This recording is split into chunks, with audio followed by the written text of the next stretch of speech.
আমাদের অনন্য স্টোরি সকল প্রকার পার্ট গল্প দেখতে আমাদের চ্যানেলটি সাবস্ক্রাইব করে পাশে থাকা বেল আইকনটিতে ক্লিক করে অল নোটিফিকেশন অন করে দিন। ঠিক আছে সাবিহা, আমি তাহলে এখন যাই। ওকে, সি ইউ সুন। নিবেদিতা ও সাবিয়া দুজনের কর্মসংস্থানে চলে গেল। মেট্রোতে যেতে যেতে উদাস হয়ে সে দেশের কথা, পরিবারের কথা ভাবছে।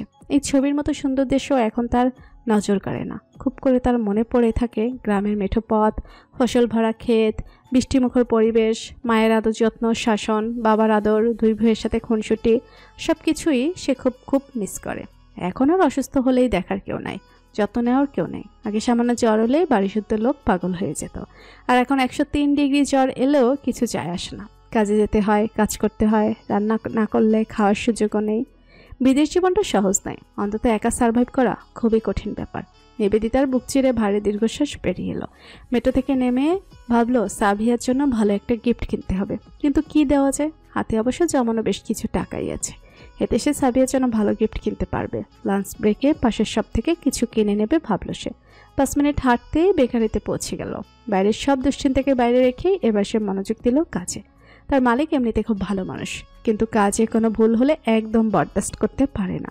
নিবেদিতা লাঞ্চ ব্রেকে বাইরে যাওয়ার সময় পেল না, তবে মালিককে বলে রেখেছে আজ যেন ওকে 30 মিনিট আগে ছুটি দিয়ে দেয়। বেকারির মালিক নিবেদিতার কাজে শুরু থেকেই মুগ্ধ। এই পর্যন্ত খুব বেশি দরকার ছাড়া কখনোই কোনো ছুটি নেয়নি, এজন্য তিনি আপত্তি করেননি। 30 মিনিট আগে ছুটি দিয়ে দিল। নিবেদিতার শপে গিয়ে একটা সুন্দর গিফট কিনলো সাবিয়ার জন্য। এরপর আবার বেকারির কাছে এসে অপেক্ষা করতে লাগলো। এর মাঝে সাবিয়া তাকে একবার ফোনও করেছে, তার আসতে একটু দেরিই হবে। এই সময়টুকু নিবেদিতা কী করবে বুঝতে পারছে না। ক্লান্তিতে তার ভীষণ ঘুমও পাচ্ছে। একটা কফি খাওয়া যেতে পারে, ক্লান্তি দূর হবে, সেই সাথে শরীরটা একটু সতেজ হবে। যেই ভাবা সেই কাজ। সে একটা কফি শপে ঢুকে কফি অর্ডার দিল। টেবিলের ওপর হাত রেখে হাতের ওপর হাত রাখলো সে। দু চোখ বুজে আসছে। এটা কি ঘুমানোর জায়গা? একটা পুরুষালী কণ্ঠ কানে প্রবেশ করলো। ঘোরের মাঝে নিবেদিতা বুঝতে পারল না যে কথাটি ঠিক কাকে উদ্দেশ্য করে বলা হয়েছে। সে ঝাপসা দৃষ্টিতে মাথা তুলে তাকালো। তার সামনে লম্বা একটা লোক দাঁড়ানো, লাইট ঠিক তার পেছনে থাকায় মুখটা দেখা যাচ্ছে না, তবে তার পরনে সাদা শার্ট, কালো প্যান্ট এটুকু বোঝা যাচ্ছে। লোকটা আবার প্যান্টের পকেটে 2 হাত রেখে দাঁড়িয়ে আছে। নিবেদিতা কি বলবে বুঝতে পারছে না। এর মধ্যে ওর কফি নিয়ে এলো ওটারকে জায়গা করে দিতেই লোকটা সরে দাঁড়ালো। সেই সাথে মুখ দেখে সঙ্গে সঙ্গে 440 ভোল্টেজের শক খেলো যেন নিবেদিতা। বসা থেকে উঠে দাঁড়ালো। নিজের চোখকেই তার বিশ্বাস হচ্ছে না। নির্ণয় এখানে কি করে আসবে? সে কি স্বপ্ন দেখছে? হতভম্ব নিবেদিতা শুধু বলতে পারল, আপনি এখানে? স্বপ্ন দেখছি আমি? নির্ণয় ভাবলেশীন হয়ে এদিক ওদিক তাকালো। প্যান্টের পকেট থেকে 1 হাত বের করে কপাল চুকালো। নিবেদিতা তখনও হতভম্ব। স্বপ্ন কি এতটাও বাস্তব হয়? নির্ণয় এবার তার হাতটা নিবেদিতার দিকে এগিয়ে দিল। ছুঁয়ে দেখো। নিবেদিতা ভেবাচাকা খেয়ে বলল, কি? বললাম ছুঁয়ে দেখো, আমি তোমার স্বপ্ন না, বাস্তব। নিবেদিতা কাঁপা কাঁপা হাতে নির্ণয়ের হাত ধরল। তৎক্ষণাৎ হাত সরিয়ে নিয়ে বলল, অসম্ভব অসম্ভব অসম্ভব। এরপর এক দৌড়ে কফি শপ থেকে বেরিয়ে গেল। ওর এই কাণ্ডে এবার নির্ণয় নিজেই হতবাক হয়ে গেছে। নিবেদিতার কফির বিলটা নিয়ে নির্ণয় দ্রুত বাইরে বের হলো। দেখলো নিবেদিতা একটা বেঞ্চে গুটিসুটি হয়ে বসে আছে। নির্ণয় এগিয়ে গিয়ে বলল, এই পালাচ্ছ কেন? আপনি এখানে কেন? নির্ণয় মুখে কোনো জবাব দিল না। তৎক্ষণাৎ মনে মনে বলল, তোমার অবচেতন মন আমায় ডেকেছে বলে সেই ডাক উপেক্ষা করতে না পেরে চলে এসেছি। নির্ণয়ের নিষ্পলক মুখের দিকে জবাবের আশায় চাতক পাখির ন্যায় তাকিয়ে আছে নিবেদিতা। সেই চোখের ভাষা পড়তে পারছে না। নির্ণয়ই বা বলছে না কোনো কিছু। কেন সে এখানে? ইন্ট্রোভার্ট স্বভাবের নির্ণয় বুকের মাঝে আস্ত একটা ডায়েরি লিখে ফেললো। নিবেদিতার সামনে এসে সে মুখে কিছুই বলতে পারল না, কেবল নির্নিমেষ দৃষ্টিতে তাকিয়ে রইল। কি বলবে সে? আসলে মন তো অনেক কিছুই বলতে চায়, বলার জন্যই তো এত পরিশ্রম, এত কষ্ট করে এই দূর দেশে চলে আসা সবাইকে রেখে। কিন্তু ভাগ্যের কি পরিহাস, নিবেদিতাকে সেসবের কিছুই সে বলতে পারছে না। আশেপাশে তাকিয়ে নিজেকে ধাতস্থ করলো এবং সত্যিটা লুকিয়ে বলল, আমি এখানে জবের জন্য এসেছি। কপালের সূক্ষ্ম ভাঁজ পড়ল নিবেদিতার। স্পষ্ট স্বরে বলল, জবের জন্য? এত দেশ থাকতে তাকে ডেনমার্কেই আসতে হলো জবের জন্য? তাহলে তার এত কষ্ট আর দেশ ছাড়া কি সব বৃথা গেল? কি চায় সে? তিলে তিলে মেরে ফেলতে? নিবেদিতাকে এরকম নিষ্পলকভাবে তাকিয়ে থাকতে দেখে নির্ণয় জিজ্ঞেস করল, তুমি এমন অস্বাভাবিক আচরণ করছো কেন? আমার এখানে আসাটা কি খুব বেশি অস্বাভাবিক? নিবেদিতা বসা থেকে উঠে দাঁড়ালো, বলল, আমার কাছে সেরকমই। আপনি যে ডেনমার্কে আসবেন বা এসেছেন এমন কিছু তো আমি কারো থেকে শুনিনি, এমনকি আপনিও আমাকে জানাননি। তুমি বোধহয় ভুলে গেছো তোমার সাথে আমার কোনো যোগাযোগ ছিল না। এজন্য যোগাযোগ করে জানানো যায়নি। নির্ণয়ের মন বলতে চাইল নিবেদিতাকে বলো তোমাকে সারপ্রাইজ দেব, তাই বলিনি, কিন্তু তার ভেতরকার কাঠখোট্টা স্বভাবের সত্তা বলে ফেলল। প্রয়োজন মনে করিনি তাই। নিবেদিতা আহত দৃষ্টিতে তাকালো। ওই দৃষ্টি দেখে ভেতরে ভেতরে এলোমেলো হয়ে যেতে লাগলো নির্ণয়। নিজেকে নিজে মনে মনে গালাগাল করলো। বলতে চাইল, আমি এসব বলতে চাইনি নিবেদিতা, আমি তোমাকে কষ্ট দিতে চাইনি, কিন্তু হায়, তার এই নরম ভালোবাসাময় সত্তা যেন নিবেদিতার সামনে আসতে নারাজ। সে কোনোভাবেই মনে সত্যিকার ভাব প্রকাশ করতে পারছে না। নিবেদিতার ভীষণ অভিমান হলেও সেটা সে নির্ণয়কে বুঝতে দিতে চাইল না। গলার স্বর কঠিন স্বরে বলল, বেশ তো, তাহলে আমার কাছে কেন? নির্ণয় বুঝল নিবেদিতার লোকানো অভিমান, তবুও সে বাইরের অদৃশ্য প্রাচীর টপকে নিবেদিতার অভিমান ভাঙাতে যেতে পারল না। বলল, দরকার ছিল, কফি শপে গিয়ে তোমায় দেখলাম। অথচ সত্যিটা ছিল সম্পূর্ণ ভিন্ন। সে তার মাকে দিয়ে নিবেদিতার মায়ের থেকেও কোথায় থাকে ও কোথায় জব করে সব জেনে নিয়েছে, আর এখানে এসেছেও নিবেদিতার সঙ্গে দেখা করতে। ডেনমার্কে আসার আজ 2 দিন হয়েছে। তার সবকিছু গুছিয়ে আজই দেখা করার সময় হয়েছে। তুই সরাসরি নিবেদিতার বেকারিতে চলে এসেছিল। খোঁজ নিয়ে জানলো আজ নিবেদিতা ছুটি নিয়ে আগেই বের হয়ে গেছে। তুই বিষণ্ণ চিত্তে নির্ণয় চলে যাওয়ার সময় বাইরের কাজ ভেদ করে ক্লান্ত নিবেদিতাকে কফি শপে দেখতে পায়। এতগুলো মাস পর নিবেদিতাকে দেখে আনন্দে উল্লাসে তার বুকটা ধক করে উঠেছিল। যে ছেলে কখনো প্রেম ভালোবাসার ধরের কাছেও ছিল না, সে ছেলেরই তখন ইচ্ছে করছিল নিবেদিতাকে বাহুবন্ধনে আবদ্ধ করতে, জড়িয়ে ধরে বলতে ইচ্ছে করছিল, আমি চলে এসেছি তোমার কাছে। কিন্তু সব গোলমাল করে ফেলেছে সে। নিবেদিতাকে খুশি করতে গিয়ে উল্টো কষ্ট দিয়ে ফেলেছে। নিবেদিতা বিদ্রুপ করে হেসে বলল, ঠিক আছে, আমার এখন যেতে হবে। আমি পৌঁছে দেবো? সাহস করে বলল নির্ণয়। নিবেদিতা বলল, না, আমার ফ্রেন্ড আসবে কখন? এক্ষুনি। ততক্ষণ আমি থাকি তোমার সাথে। নিবেদিতা কিছু বলল না, আবার বেঞ্চিটিতে বসে পড়ল। ব্যাগ থেকে ফোন বের করে সাবিয়াকে কল করলো কত দূর আছে জানার জন্য। নির্ণয় বসলো পাশে, অপেক্ষা করতে লাগলো নিবেদিতা হয়তো তাকে কিছু জিজ্ঞেস করবে, জানতে চাইবে অনেক কিছু। কিন্তু নিবেদিতা আর কিছুই জানতে চাইল না, কোনো প্রশ্নই করলো না। নির্ণয়ও আগ বাড়িয়ে কিছুই বলতে পারলো না, অথচ কত কিছু বলবে বলেই ভেবে এসেছিল সে। কিছুক্ষণের মধ্যেই সেখানে সাবিয়া চলে এলো, সঙ্গে পলও আছে। সে নিবেদিতাকে দেখে স্পষ্ট ইংলিশে বলল, হেই নিঠা, কেমন আছো? নিবেদিতা মৃদু হেসে বলল, ভালো, তুমি? ভালো। নির্ণয় তাকিয়ে আছে ফেল ফেল করে। নিবেদিতাকে বলল, নিঠানা পিঠা কি যেন বললে? তুমি কি এখানে এসে নিজের নামও বদলে ফেলেছো? নিবেদিতার মেজাজ খারাপ হলো। তার নাম নিয়ে এত কাহিনী আর ভালো লাগছে না। সে চোখমুখ কুচকে বলল, নাম বদলাইনি। পল এত বড় নাম বলতে পারে না, তাই সংক্ষেপে নিঠা বলে। মাই গুডনেস, পিঠা বলে না, এই অনেক। সাবিয়া হেসে ফেলল নির্ণয়ের কথা শুনে। নিবেদিতাকে বলল, অনিকে তোমার বয়ফ্রেন্ড? তুমি যে বয়ফ্রেন্ডকেও জুটিয়ে ফেলেছো এর মাঝে বলনি তো? নিবেদিতা তড়িৎ গতিতে মাথা নাড়িয়ে বলল। না না না, আমার কাজিন সে। এরপর ভদ্রতা রক্ষা করতে ওদের সাথে পরিচয় করিয়ে দিল। আমার খালাতো ভাই নির্ণয়, আর ওরা হচ্ছে আমার বন্ধু। ওর নাম সাবিহা আর তার নাম পল। আমি পলের নানির বাড়িতে ভাড়া থাকি। নির্দয় ভদ্রতা সূচক ওদেরকে হাই বলল। ওরাও প্রত্যুত্তরে হাই বলল। সাবিয়া নিবেদিতাকে বলল, তুমি তো আগে বলনি যে ডেনমার্কে তোমার কাজিনও থাকে। নির্ণয় সাবিয়ার ভুল ভাঙাতে বলল, আসলে আগে থাকতাম না, আমি নিবেদিতার পরে এসেছি, 2 দিন হয়েছে। ও আচ্ছা, আপনি ফ্রি থাকলে আমাদের সাথে জয়েন করতে পারেন পার্টিতে। পার্টির কথা শুনে নির্ণয় বিস্ফোরিত দৃষ্টিতে তাকালো নিবেদিতার দিকে। নিবেদিতা ভেবাচেকা খেয়ে গেছে এভাবে তাকানোতে। সে কোন পার্টি ভেবে নিয়েছে কে জানে, হয়তো উল্টাপাল্টাও ভাবতে পারে যে নিবেদিতা বিদেশে এসে স্রোতে গা ভাসিয়ে দিয়েছে। সাবিয়া হয়তো বিষয়টা বুঝতে পারলো দুজনের চোখ চাওয়াচাই দেখে। সে নির্ণয়কে বলল, ভাইয়া, এটা বার্থডে পার্টি। আজ আমার জন্মদিন তো, তাই ছোটখাটো একটা আয়োজন করেছি। নির্ণয়ের বুক থেকে যেন একটা ভার নেমে গেল। সে সৌজন্যতা দেখিয়ে সাবিয়াকে উইশ করে বলল, ঠিক আছে, ওর খেয়াল রাখবেন।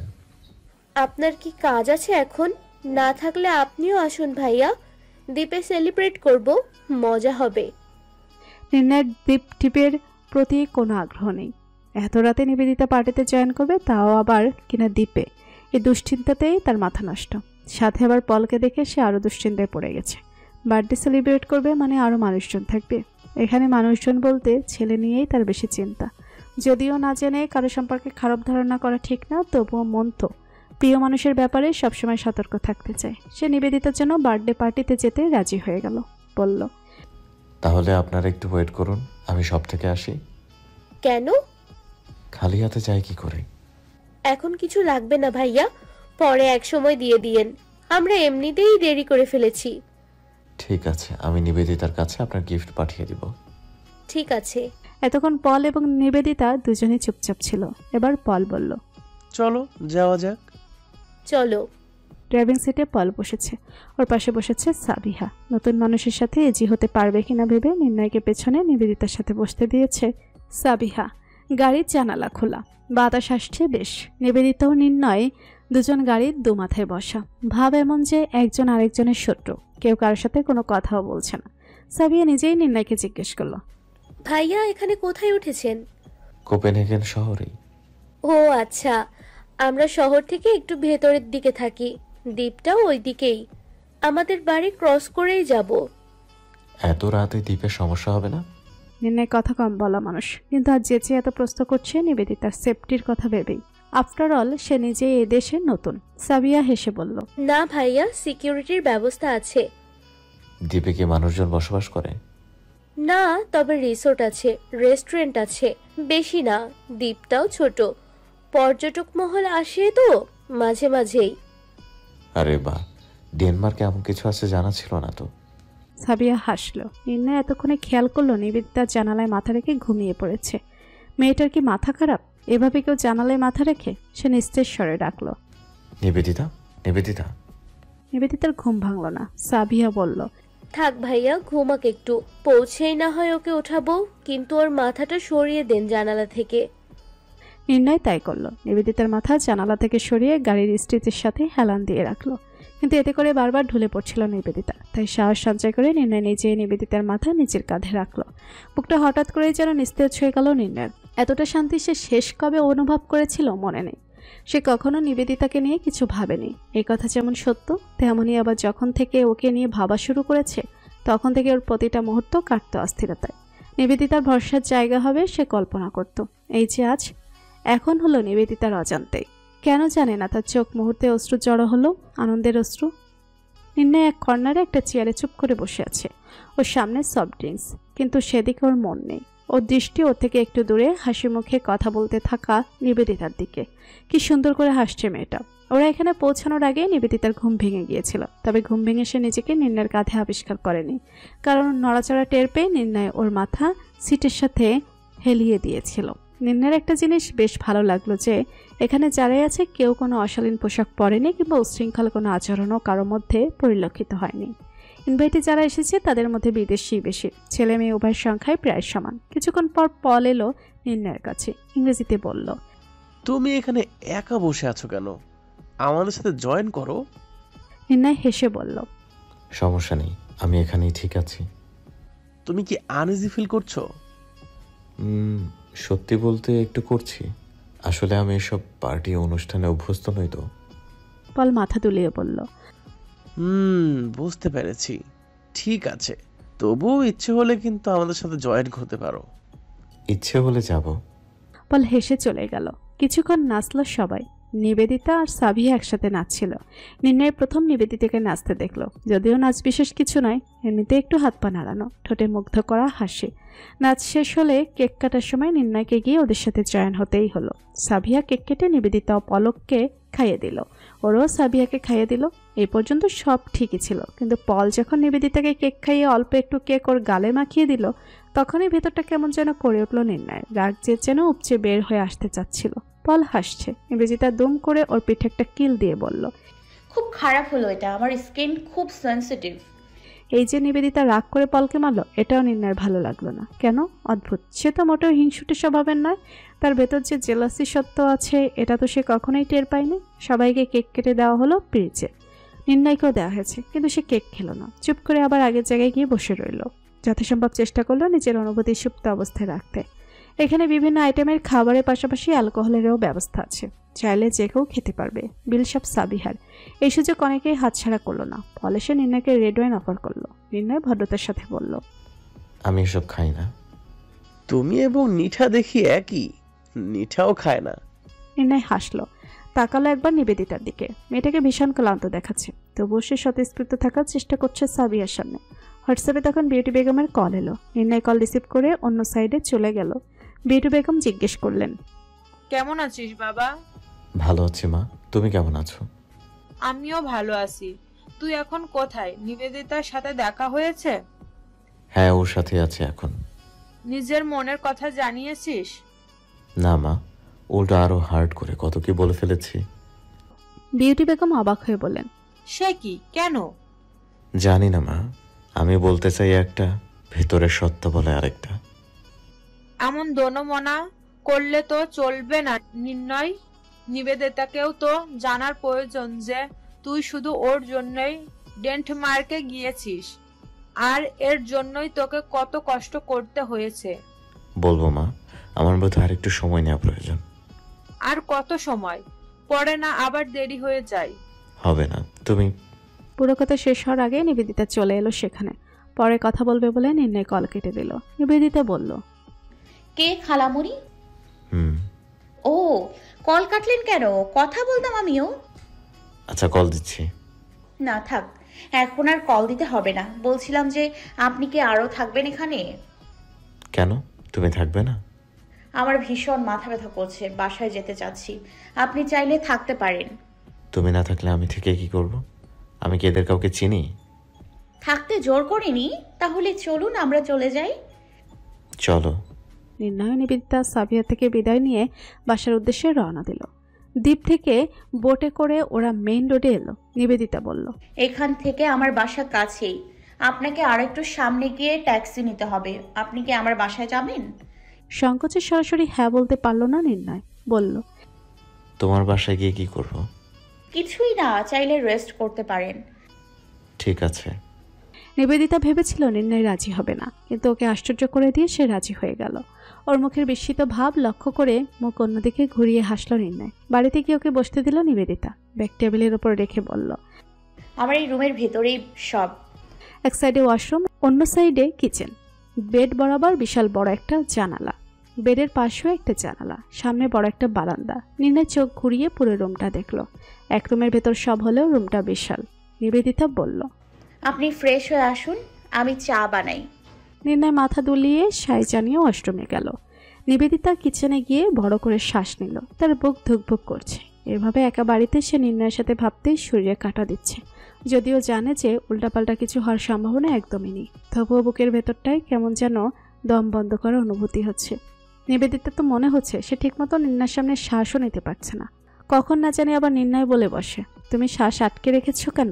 কয়েকবার কিচেনেই পায়চারি করে নিজেকেও মনকে ধাতস্থ করার ট্রাই করলো নিবেদিতা। এরপর চুলায় চায়ের পানি বসিয়ে দিয়ে পেঁয়াজ মরিচ কাটতে লাগলো। শুধু চা তো আর দেওয়া যায় না, সাথে নুডলস বানিয়ে দেবে ভাবলো সে। চা আগে বানালো, চা খেতে খেতে নুডলস রান্না করা হয়ে যাবে। চা ও বিস্কিট নিয়ে গিয়ে দেখলো নির্ণয় উপর হয়ে বিছানায় শুয়ে আছে, তা আবার আড়াআড়ি ভাবে। ওর অর্ধেক পা বিছানার বাইরে বেডের সাথে থাকা জানালাটি নির্ণয় খুলে দিয়েছিল। সেখান থেকে প্রচণ্ড বাতাস আসছে। সেই বাতাসে নির্ণয় চুল দুলছিল। উপর হয়ে শুয়েছে বলে মুখের এক সাইড শুধু দেখা যাচ্ছে, চোখ বন্ধ। ঘুমাচ্ছে নাকি? হঠাৎই নিবেদিতার মনে হলো নির্ণয় ভীষণ ক্লান্ত। এই ক্লান্ত মুখটা দেখে বড্ড মায়া হলো নিবেদিতার। মাথায় একটু হাত বুলিয়ে দিতে ইচ্ছে হলো, তবে সেই ইচ্ছেকে সংবরণ করে বাদ দিয়ে ডাকলো সে নির্ণয়কে। নির্ণয় সাড়া না পেয়ে বুঝতে পারলো সে এখন গভীর ঘুমে আচ্ছন্ন। তাই বিরক্ত না করে চায়ের কাপটি টেবিলের উপর রাখলো। নির্ণয়ের পা দুটো বিছানায় উঠিয়ে একটা পাতলা চাদর গায়ের উপর দিয়ে দিল। এতক্ষণে চা অনেকটাই ঠান্ডা হয়ে গেছে। ঠান্ডা চাটুকে এক চুমুকে শেষ করে নিবেদিতা রান্নাঘরে গিয়ে নুডলস রান্না করলো। যদি মাঝরাতে ঘুম থেকে উঠে কিছু খেতে চায়। রান্না শেষ করে রুমে এসে সে কী করবে বুঝতে পারছে না। লাইট নিভিয়ে দিয়ে সে বারান্দায় চলে গেল। যদিও কাচের এপাশ থেকে পুরো রুমটাই দেখা যাচ্ছে। নিবেদিতা একটা চেয়ারে বসে রইল চুপচাপ। কতক্ষণ নির্ঘুম বসেছিল সে জানে না। একসময় চেয়ারে পা তুলে গুটিসুটি হয়ে ঘুমিয়ে যায় সে। নির্ণয়ের ঘুম ভাঙলো একটা সুন্দর স্বপ্ন দেখে। স্বপ্নে নিবেদিতা টুকটুকে লাল রঙের একটা জর্জেট শাড়ি পরা, দুহাত ভর্তি খাস কাটা লাল রঙের কাচের চুড়ি, হালকা সাজ আর খোলা চুল। এত সুন্দর লাগছিল যে নির্ণয় মুগ্ধ হয়ে শুধু তাকিয়েছিল। দুজনে তখন সাজেকি ছিল। বারান্দায় যখন দুহাত মেলে নিবেদিতা দাঁড়িয়েছিল তখন সাদা মেঘের মাঝে তাকে অপরূপ সুন্দরী লাগছিল। চোখ ধাঁধানো সুন্দর যাকে বলে। যেই না নির্ণয় নিবেদিতার খুব কাছে গেল অমনি ঘুম ভেঙে গেল তার। ঘুম ভাঙার পর আশেপাশে তাকিয়ে বেশ অবাক হলো নির্ণয়। তৎক্ষণাৎ মনে করতে পারল না সে কোথায় আছে। এই ঘর বিছানা কোনো কিছুই তো তার নয়। সে শোয়া থেকে উঠে বসলো। আশেপাশে তাকাতেই তার চোখ গেল কাচের বারান্দার ওই পাশে চেয়ারে ঘুমিয়ে থাকা নিবেদিতার দিকে। একটা মানুষ এমন দলা পাকিয়ে ঘুমায় কিভাবে? নির্ণয় গুটিয়ে গুটিয়ে পায়ে গিয়ে গেল। নিবেদিতা গভীর ঘুমে তলিয়ে আছে। নির্ণয় চেয়ারের হাতলে দুপাশে হাত রেখে নিবেদিতার মুখের দিকে ঝুঁকে দাঁড়ালো। এখন অনেকটা কাছে আছে দুজনে। নির্ণয়ের খুব ইচ্ছে করছিল অপূর্ণ স্বপ্নটাকে বাস্তবে পূর্ণতা দিতে, কিন্তু সে এমন কিছু করলো না, করবেও না, সঠিক সময়ের জন্য রেখে দিল। এখন কেবল খুব কাছ থেকে মন ভরে দেখলো নিবেদিতাকে। হঠাৎ করে নিবেদিতা চোখ মেলে তাকালো। কয়েক সেকেন্ড দুজনেরই কেউই যেন কিছু বুঝতে পারল না, থম মেরে রইল। এরপর একসাথে দুজনেই ভয়ে চিৎকার দিয়ে উঠল। নির্ণয় চিৎকার দিয়ে সরতে গিয়ে ধপাস করে ফ্লোরে পড়ে গেল। ব্যথায় আর্তনাদ করে বলে উঠল, বাবারে। নিবেদিতা কি করবে বুঝতে পারছে না। সে এখনো হতভম্ব হয়ে তাকিয়ে আছে। নির্ণয় কোমর ধরে উঠে দাঁড়ালো। নিবেদিতার বিস্মিত চোখে চোখ রেখে বলল, সরি, তোমাকে ডাকতে এসেছিলাম। নিবেদিতা ভুরু কুচকালো। ডাকার জন্য কেউ মুখের উপর এমন ঝুঁকে আসে নাকি? নির্ণয়ের হঠাৎ করে মনে হলো তার তো অফিস আছে। সে হাত ঘড়িতে সময় দেখে বলল, সর্বনাশ, অফিসের সময় হয়ে গেছে প্রায়। নিবেদিতা, আমি যাচ্ছি এখন। নিবেদিতা নাস্তা করার কথা বলতে পারলো না। নির্ণয় আর অপেক্ষা না করে তাড়াহুড়ো করে চলে গেল। কি হলো না হলো সব যেন মাথার উপর দিয়ে গেল নিবেদিতার। সে উঠে গেল ফ্রেশ হওয়ার জন্য। নাস্তা বানাতে হবে, ক্লাসও আছে। সে ফ্রেশ হয়ে এসে নাস্তা বানাতে বানাতে নাসিমা বেগমকে ভিডিও কল দিল। কেমন আছো মা? নাসিমা বেগম আদুরে সুরে বললেন, ভালো আছি মা, তুই কেমন আছিস? ভালো। নাস্তা বানাচ্ছিস? হ্যাঁ মা, তুমি কি নির্ণয় ভাইয়ার ডেনমার্কে আসার কথা জানো? তিনি বিস্মিত হয়ে বললেন, কই না তো। নির্ণয় ডেনমার্কে নাকি?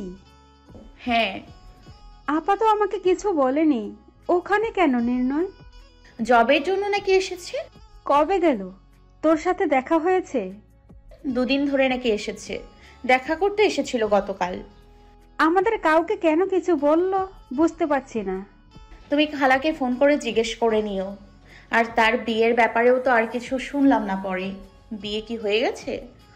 না, বিয়ে হলে তো জানতাম। দেশে আসার কথাই তো বললো না। তা বলেনি, কিন্তু বিয়ে হলে নিশ্চয়ই বলতো। আচ্ছা এখন তাহলে রাখি মা, খেয়ে ক্লাসে যাব। ঠিক আছে মা, সাবধানে চলাফেরা করিস। আচ্ছা। নাস্তা বলতে গতকালকে নুডলস গরম করলো আর চা বানালো নিবেদিতা। এগুলো দিয়ে সকালে ব্রেকফাস্ট সেরে সে ক্লাসে চলে গেল।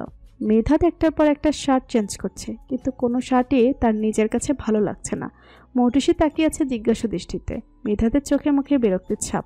অনেকক্ষণ অপেক্ষা করে মৌটুসি বলল, ভাইয়া, তোমার কি আজ কোনো ডেট আছে? মেধাত ভুরু কুচকালো। মৌটুসি বলল, না মানে ডেটে যাবে নাকি জিজ্ঞেস করলাম। তুই দেখি খুব পাকা পাকা কথা বলিস। এই ডেট কি জিনিস? আগে স্কুলের গণ্ডি তো পার হ, তারপর ডেট নিয়ে কথা বলবি। ভাইয়া, আমি কিন্তু এতটাও ছোট না। তাই নাকি? তোর বয়স কত বলতো? 16 বছর। 16 বছর? 6 বছরের বাচ্চা একটা। আমার বয়স নিয়ে তোমাকে গবেষণা করতে হবে না। তুমি বলো, আমার ভাবিকে? কিসের ভাবে? যার সঙ্গে ডেটে যাবে বলে এত ফিটফাট হয়ে সাজুগুজু করছো। কি যাতা বলছিস? কোনো ডেটে যাচ্ছি না। তাহলে কোথায় যাচ্ছ?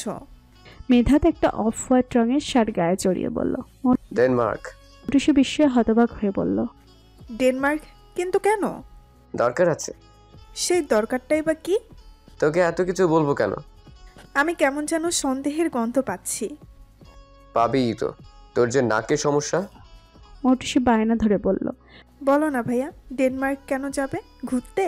তাহলে আমিও যাব, প্লিজ প্লিজ। আর 3 ঘন্টা পরেই আমার ফ্লাইট। এখন তো তোকে নেওয়া সম্ভব না, অন্য এক সময় নিয়ে যাব। তুমি তাহলে ঘুরতেই যাচ্ছ? দেখা করতে যাচ্ছি। কার সাথে? মৌটুসির চোখে মুখে জানার উদ্দীপনা। প্রাণের সাথে। মৌটুসি ভেবাচেকা খেয়ে বলল, প্রাণের সাথে? কার প্রাণ? মেধা জিভে কামড় দিয়ে বলল, নিবেদিতার সাথে। নয়ন ভাইয়ার বোন যে? হ্যাঁ। ইস, তুমি আগে বললে না কেন? তাহলে আমিও যেতে পারতাম। কত বছর হয়ে গেছে নিবেদিতা আপুকে দেখি না। নেক্সট টাইম ইনশাল্লাহ। মনে থাকে যেন। থাকবে পিচ্ছি। এখন বল, এই শার্টে আমাকে কেমন লাগছে? তোমাকে সব শার্টেই সুন্দর লাগছিল, এটাতেও খুব সুন্দর লাগছে। তুমি বরং এটা পরেই যাও। কয়দিন থাকবে? 3 দিন মাত্র? মাত্র? আমার এখানে অফিস আছে না পিচ্ছি। তাও তো ঠিক। আচ্ছা ঠিক আছে, সাবধানে যাবে ভাই। আর ওখানে গিয়ে আপুর সঙ্গে আমার ভিডিও কলে কথা বলিয়ে দেবে। ঠিক আছে, এখন তাহলে বের হই। আচ্ছা। মিধাত এবং মৌটুসি ড্রয়িং রুমে গিয়ে দেখলো বাবা মাও 4 জন নতুন মানুষ। এদের মধ্যে একজনকে দুজনেই চিনতে পারলো। আমোদের স্বভাবের মিধাত তো সবার সামনে বলেই ফেললো। আর মিস লতাপাতা, আপনি এখানে? মিধাত বাবা আহসান আহমেদ বললেন। লতাপাতা, কি বলো এসব? সুবর্ণলতা ভ্রুজোড়া কুচকে বলল। লতা পাতা না, সুবর্ণলতা। ওই হলো আর কি। সুবর্ণলতার বাবা শফিক রহমান বললেন। তোমরা দুজন দুজনকে চেনো নাকি? 2 জন না, আমরা 3 জন। 3 জনকে চিনি। সুবর্ণলতা আপু একদিন আমাদের গাড়িতে লিফট নিয়েছিল। I C. হাসান আহমেদ ওদের সাথে পরিচয় করিয়ে দিয়ে বললেন। সুবর্ণলতার বাবা আমার অফিসের কলিগ শফিক রহমান, তার স্ত্রী মিতালি বেগম, আর এটা তার ছোট্ট মেয়ে মিষ্টি। মিধাত মৌটুসি শফিক রহমান এবং মিতালি বেগমকে সালাম দিল। মমতা বেগম ছেলের হাতের লাগেজ থেকে জিজ্ঞেস করলেন, কোথাও যাচ্ছ তুমি? হ্যাঁ, ডেনমার্ক যাচ্ছি ঘুরতে। হঠাৎ? আমার তো সবকিছুই হুটহাট ইচ্ছে হয়, তুমি তো জানোই। আসবে কবে? জানতে চাইলেন আহসান আহমেদ। 3 দিন থাকবো। এরপর মেহমানদের উদ্দেশ্যে বলল, আপনাদের সঙ্গে আজ থাকতে পারলাম না বলে দুঃখিত। সময় করে আবার আসবেন আপনারা। সাবধানে যেও বাবা, বললেন মিতালি বেগম। ঠিক আছে, আল্লাহ হাফেজ। সবার থেকে বিদায় নিয়ে মিধাত বেরিয়ে পড়ল। পথে একবার নয়নকে কল করে জেনে নিল কোন সময় নিবেদিতা ভার্সিটিতে থাকবে আর কোন সময়ে বেকারিতে থাকবে। ক্লাস শেষ করে অলস ভঙ্গিতে ভার্সিটি থেকে বের হচ্ছে নিবেদিতা। মাথায় শুধু নির্ণয়ের কথা ঘুরপাক খাচ্ছে। হঠাৎ করে সে কোনো দেশের বাইরে জব করতে আসবে, তাও আবার ডেনমার্কে। সে জানে না যে খালামণি কতটা চোখে হারায় তার ছেলেকে। সেই খালামণিই বা কেন অনুমতি দিল নির্ণয়কে দূর দেশে আসার? আর সুখী মেয়েটা, ওর সাথে বিয়ে হলে তো সেও এখানেই থাকবে। মাঝে মাঝে না চাইতে হয়তো দেখাও হবে। নির্ণয় কি তাকে কষ্ট দিতে এই পরিকল্পনা করেছে? কিন্তু এমনটা সে কেন করবে? সে নির্ণয়কে ভালোবাসে বলে? ভালোবাসলেও কি শাস্তি পেতে হয়? তার খুব ইচ্ছে এই বিষয়ে সরাসরি সে নির্ণয়কে জিজ্ঞেস করবে, কিন্তু কল দিলে বা সামনে গেলে সে আর কিছুই বলতে পারে না, স্ট্যাচু হয়ে যায়। নিবেদিতা অন্যমনস্ক হয়ে হাঁটার সময় নির্ণয়ের কল এলো। কল রিসিভ করে কথা বলতে বলতে সে গেট দিয়ে বের হচ্ছিল। নির্ণয় বলল, আজকে তুমি ফ্রি কখন? কেন? দরকার ছিল, একটু দেখা করতাম। নিবেদিতা কিছু বলার পূর্বে পেছন থেকে কারো চিৎকার শুনে পেছনে তাকালো। মিধাত চিৎকার করে বলছে, ফ্রান। ডাকটা বেশ লম্বা ছিল, কিন্তু নিবেদিতা বিস্মিত। সে ফোন কান থেকে নামিয়ে তাকিয়েছে। মিধাত একটা ফুলের তোড়া নিবেদিতার দিকে এগিয়ে দিয়ে বলল, সারপ্রাইজ ফ্রান। নিবেদিতা এতটাই অবাক হয়েছে যে কিছু বলতে পারল না। নির্ণয়ও চুপচাপ ফোনের ওপাশ থেকে শুনল সব। নীল সাদা আকাশে মেঘবিহীন হঠাৎ করেই যেমন ঝুম বৃষ্টির আগমন ঘটে কেউ কিচ্ছুটি বুঝে ওঠার আগে, ঠিক সেভাবেই মেধাদের আগমন ঘটল ডেনমার্কে। অন্তত নিবেদিতা তো তাকে এখানে একদমই আশা করেনি। মেধাত হাসি হাসি মুখ করে ওর দিকে চেয়ে আছে। নিবেদিতা হতবিহ্বল। ফোনের অপর প্রান্তে এখনো কলে আছে নির্ণয়। নিবেদিতা ফের ফোনটা কানে নিয়ে বলল, আমি আপনাকে পরে ফোন দিচ্ছি। কল কাটার পর মিধাত বলল, ফুল কি তোমার পছন্দ নয়? নিবেদিতা এতক্ষণে খেয়াল করলো যে মিধাত তার দিকে ফুলের তোড়া বাড়িয়ে রেখেছে। সে হাসার চেষ্টা করে ফুলগুলো হাতে নিয়ে বলল, ধন্যবাদ, কিন্তু আপনি এখানে কেন? তুমি খুশি হওনি? এখানে তো আমার খুশি অখুশি হওয়ার কিছু নেই, তবে পরোক্ষভাবে বিষয়টা দেখলে ভালো লাগার কথা। কারণ ভিন দেশে নিজের দেশের মানুষ দেখলে আমার মনে হয় সবারই ভালো লাগবে, তা যদি হয় আবার পরিচিত কেউ। মিধাত মাথা দুলিয়ে বলল, রাইট। আপনি কি এখানে কোনো কাজে এসেছেন? তোমার কাছে এসেছি। নিবেদিতা অবাক হয়ে বলল, আমার কাছে? হ্যাঁ, নয়নের সঙ্গে কথা হলেই দেখতাম ও তোমাকে নিয়ে খুব দুশ্চিন্তা করে। আমাকে আরো আগেই বলেছিল সম্ভব হলে আমি যেন ডেনমার্কে এসে তোমার খোঁজ খবর নিয়ে যাই। আমার কাজের এত প্রেশার ছিল যে ইচ্ছে থাকলেও আসা সম্ভব হয়নি। আর এখন ছুটি পেয়ে চলে এলাম। এছাড়া অন্যান্য অনেক দেশ ঘুরলেও ডেনমার্কে কখনো আসা হয়নি আমার। তোমার বদৌলতে মনে হচ্ছে এবার ডেনমার্কও ঘোরা হয়ে যাবে। নিবেদিতা মৃদু হেসে বলল, আচ্ছা, আপনি কোথায় উঠেছেন? কোথাও উঠিনি এখনো, হোটেলে উঠবো। সরাসরি তোমার ভার্সিটিতে চলে এলাম, কারণ পরে এলে তো তোমাকে পেতাম না। এখন আবার তোমার কাজ শেষ হওয়ার জন্য লম্বা সময় পর্যন্ত অপেক্ষা করতে হতো। নিবেদিতা হাত ঘড়িতে সময় দেখে বলল, হ্যাঁ, আমাকে এখন যেতে হবে। ছুটি কখন? 10টায়। এত কাজ করো? নিবেদিতা হাসার চেষ্টা করে বলল, করতে হয়। তোমার বাড়িতে জানে? জানি। প্রথম সবাই খুব রাগ করেছিল, কিন্তু রাগ করে লাভ কি? আমি তো আমার মতোই চলবো। বাবা মায়ের অনেক টাকা এমনিতেই নষ্ট করেছি। নিজেও যদি নিজের খরচটা চালাতে পারি তাহলে তাদের উপর চাপ কিছুটা হলেও কমবে। তোমার আত্মনির্ভরশীল হওয়াটাকে আমি অ্যাপ্রিসিয়েট করি। তুমি অসাধারণ একটা মেয়ে প্রাণ। নিবেদিতার কথার প্রত্যুত্তরে মৃদু হাসল, বলল, আমি তাহলে এখন যাই? আমি আসবো সাথে। কেন? এগিয়ে দিলাম তোমায়। লাগবে না, আমি মেট্রোতে করে চলে যাব। আপনি বরং হোটেলে গিয়ে রেস্ট করুন। তোমাকে তাহলে পরে কখন পাবো? আমার তো আসলে সেভাবে ফ্রি সময় নেই। তোমার কাজ শেষ হওয়ার পর আমি আপনাকে জানাবো। ঠিক আছে, সাবধানে যেও। Take care. You also take care. Nivedita যাওয়ার পথে আর নির্ণয়কে কল করেনি, এমনিতেই দেরি হয়ে গেছে। পরে কল করবে বলে সে এখন আর কল দিল না। বেকারিতে কাজের খুব চাপ, এখন ঠিকমতো খাওয়ার সুযোগও পায় না। অবশ্য মাস শেষে ভালো একটা পারিশ্রমিক পায় বলে এই কষ্টটাকে তখন আর কষ্ট মনে হয় না। এর মাঝে অনেকবার ভেবেছিল এই জবটা ছেড়ে দেবে। এত ডিউটি মাঝে মাঝে তার নিজেরই বিরক্ত লাগে, পড়ার জন্য সেভাবে সময়ও বের করতে পারে না। সমস্যা হলো তার মালিক মিসেস লিয়ানা খুবই অমায়িক একটা মানুষ। তিনি নিবেদিতাকে অনেক পছন্দ করেন এবং স্নেহও করেন। নিবেদিতা যখন বলেছিল পড়ায় অসুবিধা হয় বলে সে আর এই জবটা করতে চায় না, তখন মিসেস লিয়ানা জানিয়েছিল সে চাইলে তার ডিউটি টাইম কমিয়ে নিতে পারে, তবুও যেন সে চলে না যায়। সত্যি বলতে মিসেস লিয়ানার প্রতি তার নিজেরও আলাদা একটা টান আছে। তিনি জবের শুরু থেকেই নিবেদিতাকে বিভিন্ন সুযোগ সুবিধা দিয়ে আসছেন। এছাড়া সে চাইলেই যখন ডিউটির টাইম কমিয়ে নিতে পারবে তাহলে তার জবটা ছাড়ার প্রয়োজন নেই। পরে সেমিস্টার এক্সামের আগে সে 5 ঘন্টা ডিউটি টাইম নেবে বলে ঠিক করেছে। নির্ণয়ের কাজ শেষ, সে একদৃষ্টিতে তার ফোনের দিকে তাকিয়ে আছে। সেই দুপুর থেকে কাজের ব্যস্ততার মাঝেও সে বারবার ফোন দেখছিল। বলা বাহুল্য সে অপেক্ষা করছিল নিবেদিতার ফোন কলের, কিন্তু তাকে হতাশ হতে হয়েছে।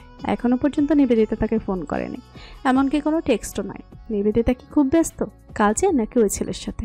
কিন্তু কে সে ছেলে? সে কেন নিবেদিতাকে প্রাণ বলে সম্বোধন করেছে? সে শুনেছে ছেলেটি চিৎকার করে বলছিল সারপ্রাইজ। এর মানে কি নিবেদিতা এখানে এসে কোনো সম্পর্কে জড়িয়েছে? জড়ালেও এত অবাক হওয়ার কিছু থাকবে না নির্ণয়ের, কেননা তার সঙ্গে তার নিবেদিতার কোনো সম্পর্ক ছিল না। এমনকি নিবেদিতা তো এখন এটাও জানে না যে নির্ণয় তাকে ভালোবাসে। আর কেউ কিছু জানুক বা না জানুক, সে তো জানে যে নিবেদিতা শুধুমাত্র নির্ণয় থেকে দূরে সরতে ডেনমার্কে চলে এসেছে। পরিবার ছাড়া একা কষ্ট করে সার্ভাইভ করছে, নিজেকে ব্যস্ত রাখছে সে নির্ণয়ের দ্বারা কষ্ট থেকে নিজেকে মুক্ত রাখতে।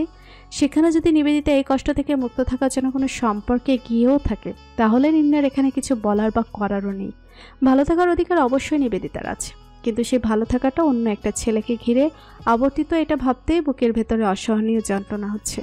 মাথার রগ দপদপ করে কাঁপছে। রাগে, জেদে, ক্ষোভ ও কষ্টে নিজেকে তার উন্মাদ মনে হচ্ছে এখন। অফিস শেষ করে নির্ণয় বাসায় চলে গেল। একবার চেয়েছিল নিবেদিতার বেকারিতে যাবে, পরে সিদ্ধান্ত বদলিয়েছে।